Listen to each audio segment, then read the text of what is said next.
I walked into my own surprise birthday party and caught my husband making out with my best friend in the kitchen. There's a particular kind of silence that hits you on your birthday when everyone around you seems to have forgotten. It's not loud, it's not painful in the way heartbreak is, but it lingers like static in your chest. It hums beneath every forced smile and fake laugh you give yourself in the mirror. That's how I felt the morning I turned 32. I woke up expecting something, not a parade, not fireworks, but maybe a cup of coffee in bed, a note on the counter, a lazy happy birthday whispered against my shoulder. Instead, Mark was already gone. A half-finished mug of coffee sat in the sink, and a text on my phone read, "Sorry, babe, early site visit. I'll try to wrap up before dinner. Love you." No emojis, no happy birthday, nothing. I told myself not to overthink it. He'd always been forgetful with dates. That's what I used to love about him, how deeply focused he got on the things he cared about. And I believed I was one of those things. So I tried to brush it off. I got dressed, put on the earrings he bought me last Christmas, and headed out. I figured maybe Rachel, my best friend since college, would remember. But when I texted her to ask if she wanted to grab a coffee later, her reply was equally underwhelming. "Super swamped today with a new client. Can I call you later?"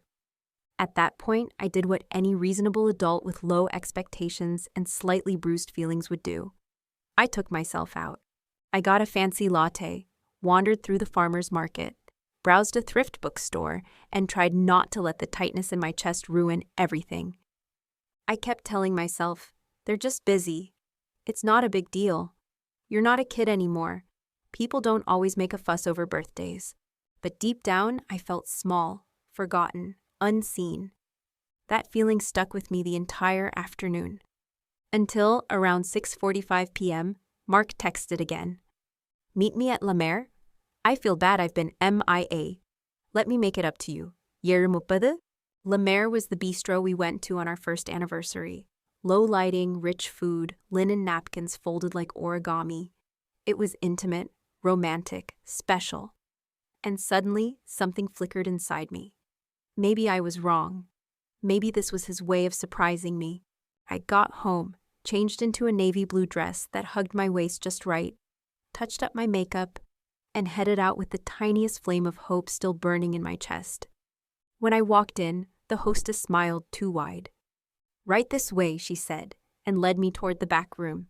And then, surprise! The lights flipped on. Balloons, streamers, cake, a room full of familiar faces, friends, co-workers, even some of my students' parents.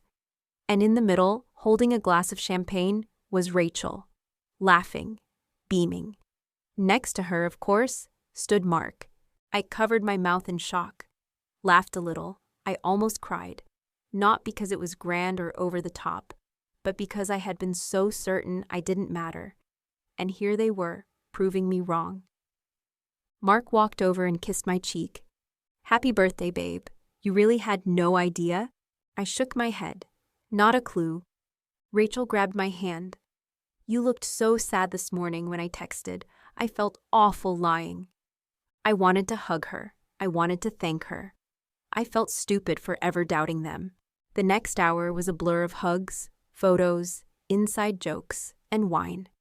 I kept looking at Mark from across the room, thinking, this is the man I married, thoughtful, kind, capable of real love. Eventually, I realized I hadn't seen him for a while. I wanted to pull him aside, whisper, "Thank you." Maybe steal a quiet moment in the middle of the chaos. Someone said he had gone to the kitchen to check on the cake. I smiled and slipped away from the crowd. The hallway behind the dining room was dim and quiet. Music pulsed faintly from the speakers outside, muffled by distance.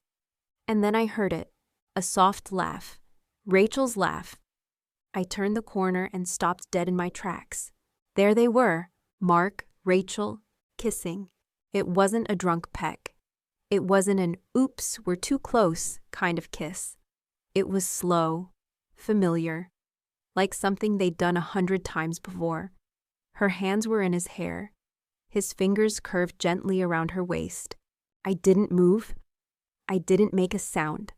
I just stood there, my stomach flipping inside out, the air knocked out of my lungs. Rachel noticed me first. Her eyes widened. She stepped back so fast her heel clipped the wall. "Lily, wait, it's not what—" Mark turned around and froze. And for a second, we all stood there in that tight little hallway, trapped in a moment none of us could undo. I looked at them, my husband, my best friend, and suddenly the warmth from earlier evaporated. The party, the lights, the music. It all felt like a joke I hadn't been let in on. I wanted to scream, cry, throw something, but all I could manage was this. "So, this was the big surprise?" And then I walked away, past the cake, past the candles, past the people who were still laughing, still dancing, still thinking this was the best night of my life. And none of them knew that everything had already shattered. I didn't remember leaving the restaurant. My body moved before my mind caught up. One moment, I was staring at them tangled together in that dim hallway, and the next, I was outside in the cold, damp Seattle air, walking without direction, still clutching the half-finished glass of champagne. The streetlights blurred. Or maybe that was just my eyes. I couldn't cry yet. Not because I didn't want to, but because my body hadn't processed what had happened. It wasn't just infidelity. It wasn't just betrayal. It was them. Mark, my husband. Rachel, my best friend. The two people I trusted more than anyone else. The two people who had been constants in my life when everything else felt uncertain. And now, they weren't just gone.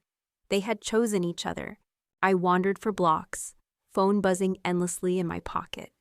I didn't answer. I didn't want to hear excuses or apologies crafted on the spot.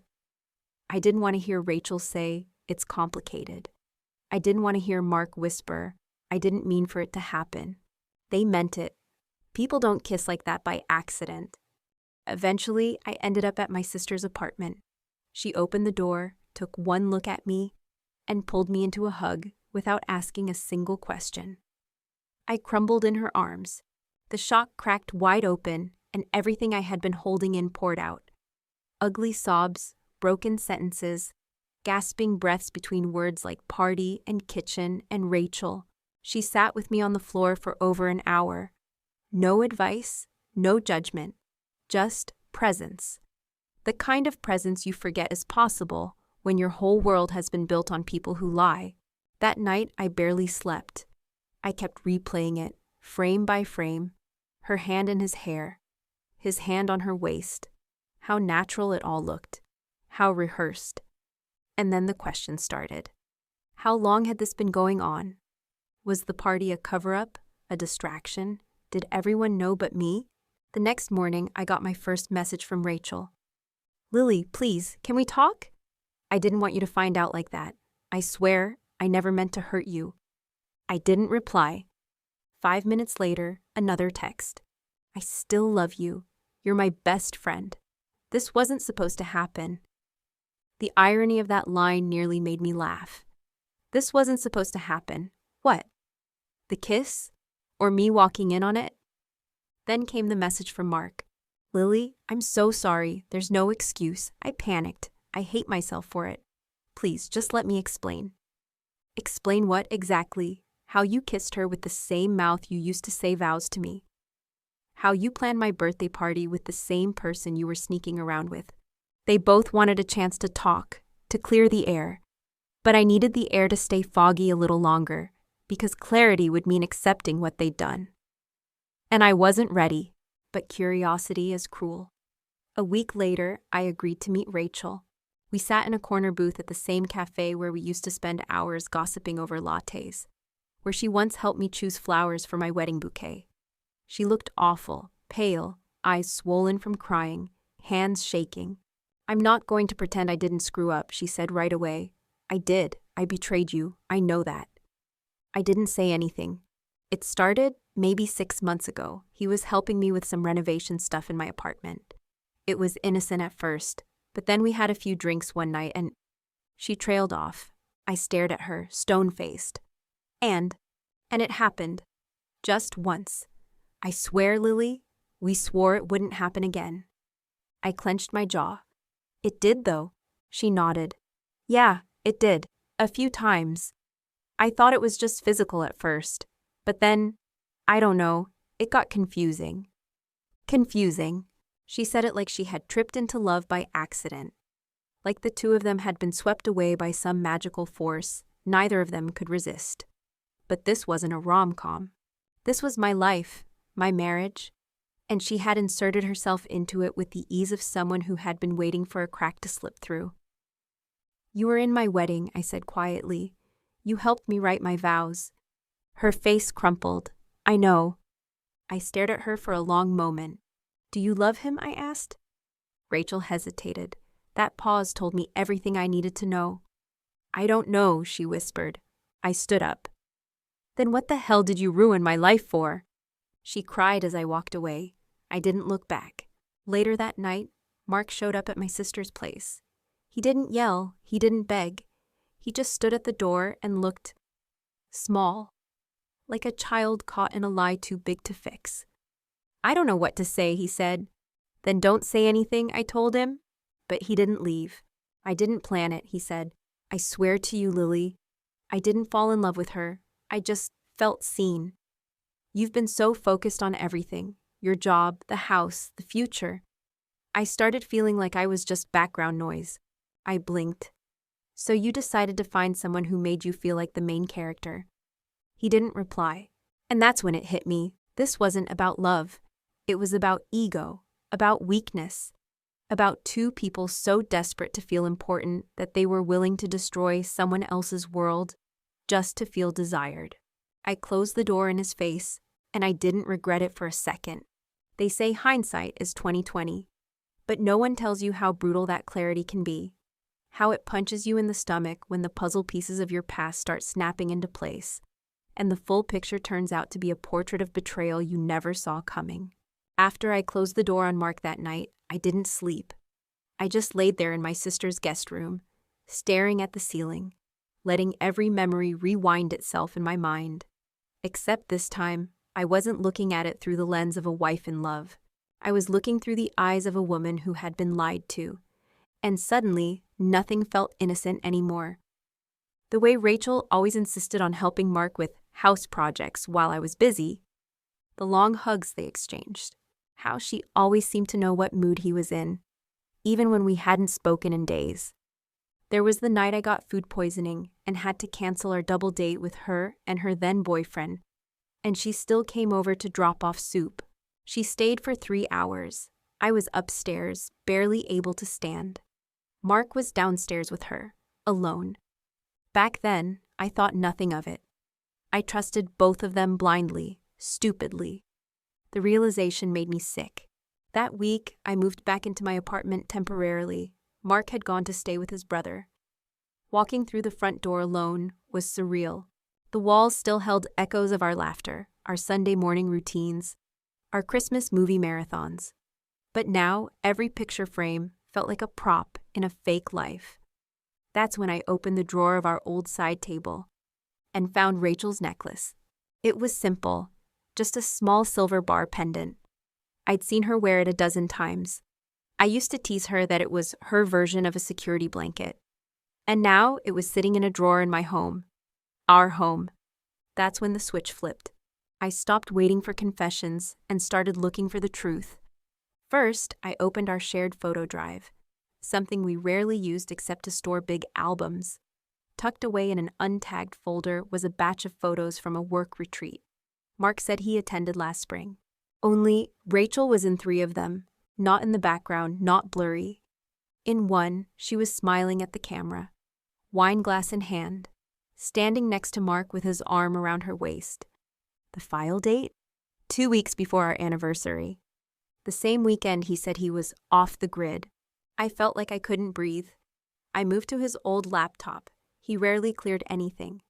And sure enough, there were calendar events tied to her address. Multiple, going back months. Then I checked the credit card statements.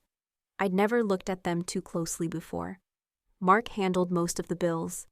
But now, with Rachel's address in mind, it was all too easy to spot the recurring charges. Food delivery, Ubers, even a flower order that never came to our home. It didn't stop there. Buried deep in the cloud backup from his phone, I found a note labeled Our Plan. Just that. 2 letters. It was a list.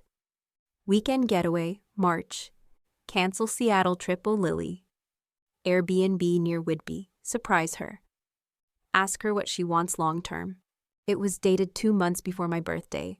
Not only was he cheating, he was planning a future with her. My heart cracked all over again. But this time, it didn't feel like a wound. It felt like rage. They didn't just slip up. They didn't get caught in the moment. They had a schedule. They had intention. The next day, I printed everything, every receipt, every screenshot. I put it all in a folder, just like I had once done for our wedding planner. Except this time, it wasn't for celebration. It was for destruction. I wasn't going to scream. I wasn't going to throw things. I was going to be calm, measured, methodical. I sent a group message to the people closest to us, the same ones who'd been at my party, the same ones who cheered when I walked in, thinking I was the happiest woman in the room. Hi, I wanted to clear up why Mark and I are no longer together. I've attached a document that may answer any questions. Just that. No drama, no accusations. Let the truth speak for itself. Later that night, my phone buzzed with messages of shock, support, apologies for not seeing it sooner. Even Rachel's brother messaged me. I always thought something was off. I just never had proof. I'm so sorry. That one hit harder than I expected. Not because I needed validation, but because it meant they had been sloppy. It meant the truth was always there, waiting to be seen. I just hadn't been ready to look. Until now. There's something strangely peaceful about the moment after the storm. When everything's already broken, when the lies have spilled out and there's nothing left to guess, something inside you goes still. It's not happiness, not yet, but it's the first breath of something like freedom. That's where I was. Mark tried calling. Once, then twice, then a few more times after my message and the evidence folder made its quiet rounds among our social circle. I never picked up. He left a voicemail once. I listened to it exactly 1 time. Lily, I know I don't deserve it, but I just wanted you to know I'm sorry. I miss you. I miss what we had. I don't know how I let it get this far. Please, just talk to me. I deleted it because it wasn't about what he missed. It was about what he lost. And what he lost was access to my trust, my presence, my belief in him. Rachel didn't reach out again. I think deep down she knew. There's no apology strong enough to undo what she did. And she was right. For a while, I felt empty. Not sad, just blank. Like someone had turned the volume down on my emotions and I was just walking through static. I didn't post anything online. I didn't update my relationship status. I didn't announce a divorce or subtweet about betrayal. I just disappeared. From their world, at least. I started waking up early again. Not because I had to, but because I wanted to. I went for long walks with a podcast in my ears and silence in my mind. I started journaling, something I hadn't done since college, and poured every ounce of anger, grief, and bitterness onto the page. Every line bled but healed. I moved out of our apartment for good, took a teaching job 1 town over, and rented a small studio with big windows and no shared closets. I bought new sheets, new dishes, and a new version of myself. And then, one afternoon, I ran into a mutual acquaintance at a bookstore.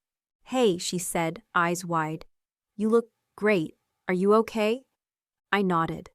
"Getting there." She hesitated. "You probably don't want to know this, but Rachel and Mark, it didn't last." I didn't respond. They moved in together for like 2 months.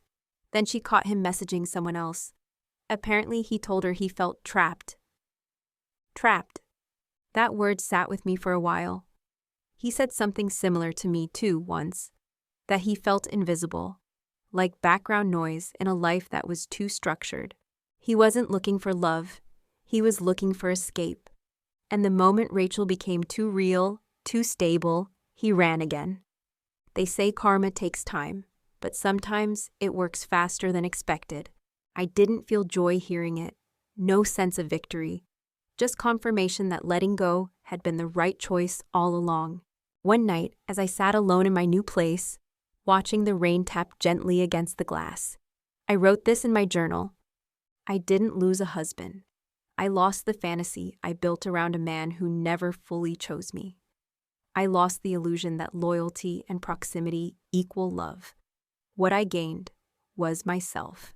And it's true, because I had given so much of myself to that marriage, my energy, my trust, my forgiveness, my belief in us, and somewhere along the way, I forgot that I existed outside of we.